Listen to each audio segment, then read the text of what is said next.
नमस्कार। आप देख रहे हैं इन्फो इनसाइट और ईएस वर्ड जानकारी दोनों साथ में जो है चल रहा है, बिल्कुल लाइव जो है। और आज हमारे साथ है जाने माने एडवोकेट मधुसूदन कुशवाहा। जैसा कि पहले से भी हम आपको बताते आए हैं कि हमारा एक कार्यक्रम चल रहा है, बिल्कुल लाइव जो है। आप इसमें अपनी जो जानकारी चाहिए आपको, सवाल जो है उससे संबंधित जो भी जवाब होगा वे जवाब देंगे।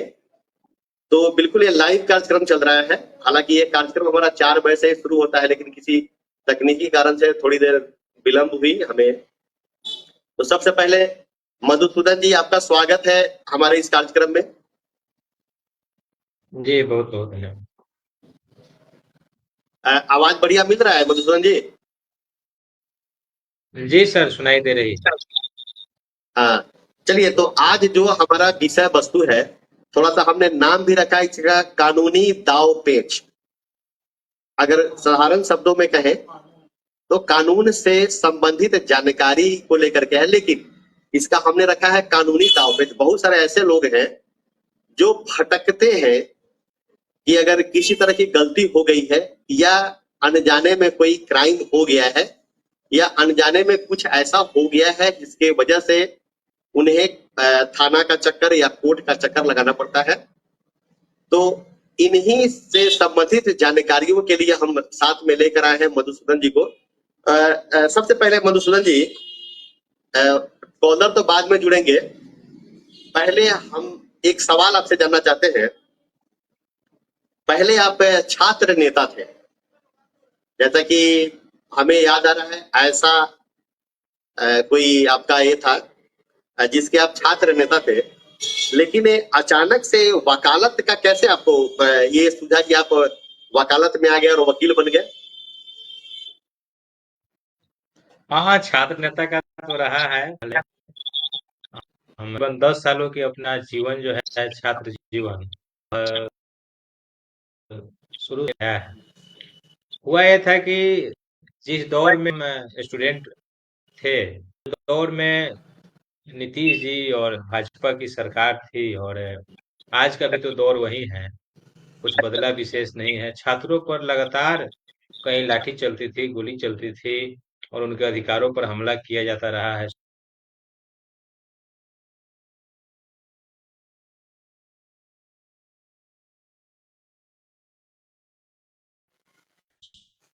बिहार विश्वविद्यालय के अध्यक्ष थे 17 से 19 तक।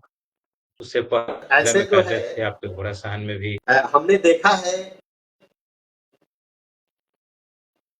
बहुत सारे लोग किसी झगड़े में फंस जाते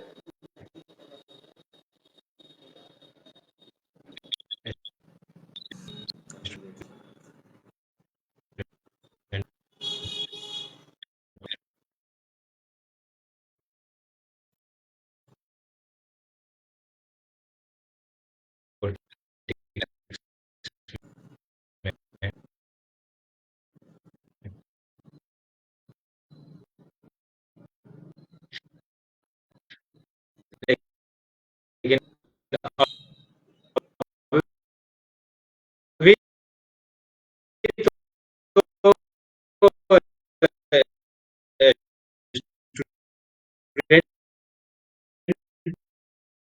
पॉलिटिक्स से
चलो उसको सॉफ्टवेयर ऐड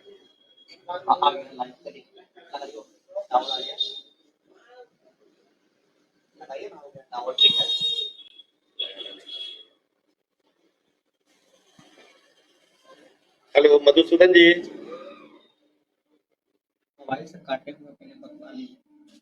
मधुसूदन जी।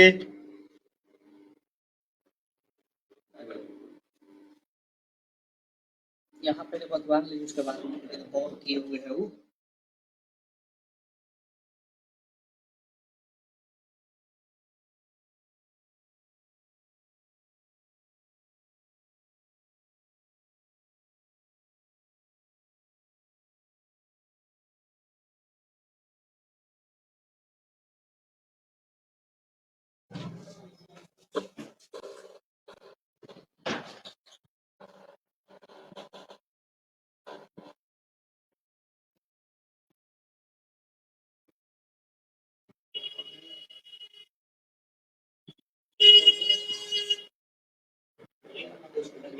मधुसूदन जी। मधुसूदन जी, आपका नेटवर्क का प्रॉब्लम लग रहा है। एक बार आप फिर से कनेक्ट होइए। एक बार फिर से कनेक्ट होइए मधुसूदन जी।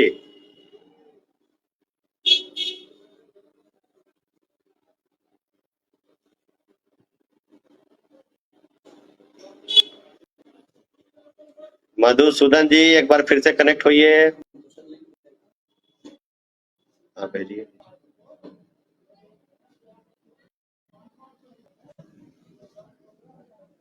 हाँ चलिए मधुसूदन जी। जी सर। आवाज आ रही है? जी आ रही है।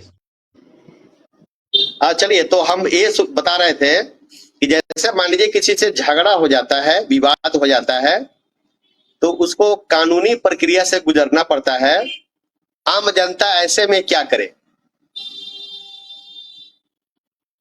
देखिए, सबसे पहले तो कहीं पर भी विवाद होती है, मारपीट करनी ही नहीं चाहिए। लोगों को मारपीट के पहले ही थाना में जाकर के कंप्लेंट देनी चाहिए, एसडीओ के यहाँ जाकर के कंप्लेंट देनी चाहिए। लेकिन यदि इस तरह की घटना घटित हो जाए, तो घटना घटित होने के उपरांत तुरंत जाकर के पुलिस स्टेशन से संपर्क करें और इलाज कराने की जुट जानी चाहिए। सबसे पहले मनुष्य का जीवन है, उसके बाद केस मुकदमा होते रहता है। लोगों को यह लगता है कि हम पहले थाना में जाएं, इलाज में थोड़ा विलंब लोग कर देता है, लेकिन आम तौर पर ऐसे करने की इजाजत कानून नहीं देती है। कोई जरूरत नहीं है आपको विलंब करने की। सबसे पहले आप इलाज करवाएं और उसके बाद में इलाज के दौरान आप अपना प्राथमिकी कहीं से भी दर्ज कर सकते हैं। देश में कहीं भी आप इलाज करवा रहे हो, वही हॉस्पिटल में ही आपका फर्द बयान लिया जा सकता है, वहीं से प्राथमिकी दर्ज कर ली जा सकती है। इंतजार करने की जरूरत नहीं है कि हम अपने लोकल थाना में ही जाकर के प्राथमिकी दर्ज कराएंगे। और जो छोटे मोटे जो झगड़े हो जाते हैं, उस झगड़े में भी सबसे पहले लोगों को अपने नजदीकी पीएचसी में जाकर के, यदि वहां से रेफर करते हैं तो सदर अस्पताल जाकर के सबसे पहले इलाज करवानी चाहिए, ताकि उसमें उनको भविष्य में इंजूरी मिल सके, जो केस का मुख्य आधार होता है। और उसके बाद प्राथमिकी दर्ज करनी चाहिए। कभी कभी सर ऐसा होता है कि पुलिस जो है केस नहीं लेती है, ऐसे में क्या होना आमतौर पर चाहिए? ऐसा तो बहुत कम होता है, लेकिन कुछ पुलिस वाले हैं जो इस प्रकृति के रहते हैं कि प्राथमिकी दर्ज करने में उनको ऐसा लगता है कि हमारा पेन पेपर खर्च हो जाएगा। थोड़ी परेशानी अच्छा उन लोगों अच्छा। को भी होता है, क्योंकि आप तो केवल कंप्लेंट दे देते हैं, लेकिन उस केस की प्रक्रिया में सैकड़ों पन्ने उनको कोई लिखना पड़ता है परेशानी होती है? इन्वेस्टिगेशन के दौरान। अच्छा अच्छा अच्छा। इन्वेस्टिगेशन में थोड़ी परेशानी उन लोगों को होती है, इसी वजह से थोड़ा टाल मटोल लोग करता है कि प्राथमिकी दर्ज ना हाँ करें। हाँ हाँ हाँ।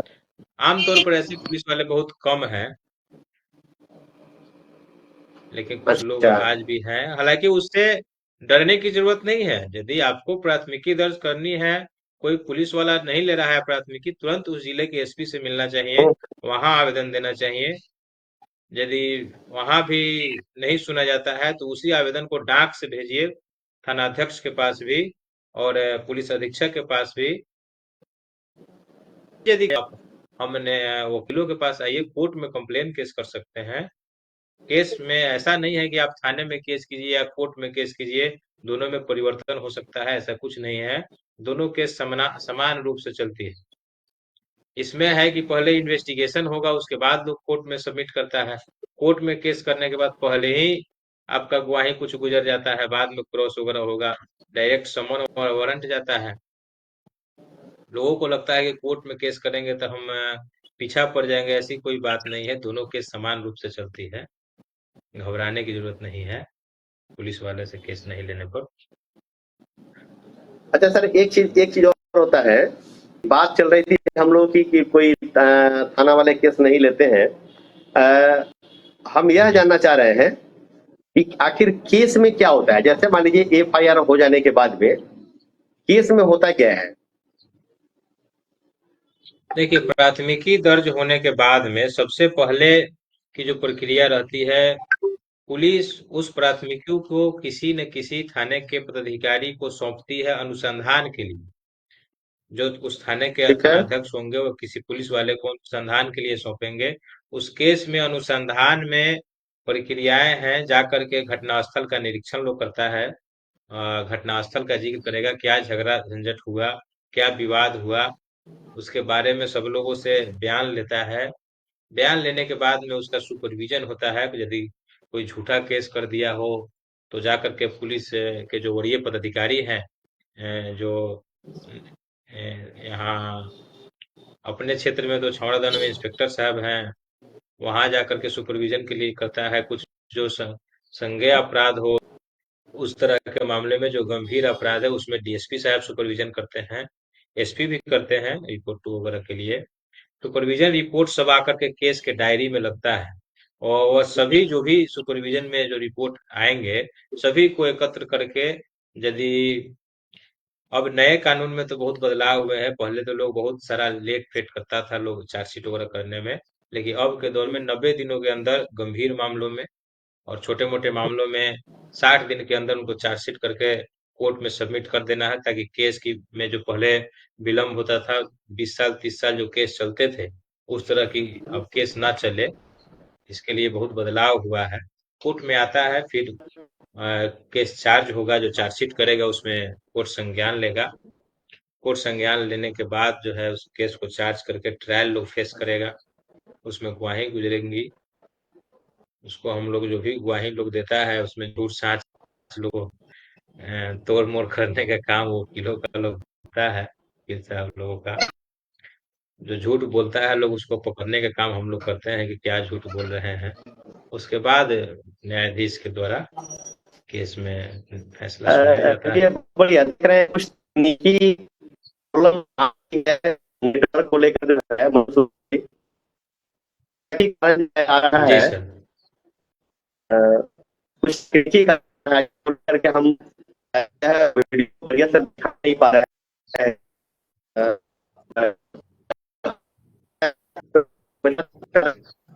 बृहस्पति आपको हम आपसे जुड़ेंगे, और डिस्प्ले नहीं हो पा रहा है। हम जहाँ पे हैं या आप जहाँ पे हैं, नेट इशू आ रहा है, तो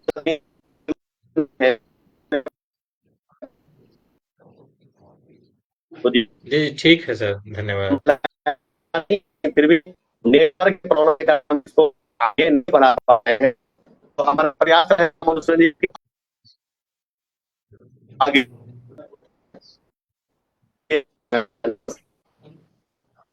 आवाज फ्रेश नहीं आ रही है सर।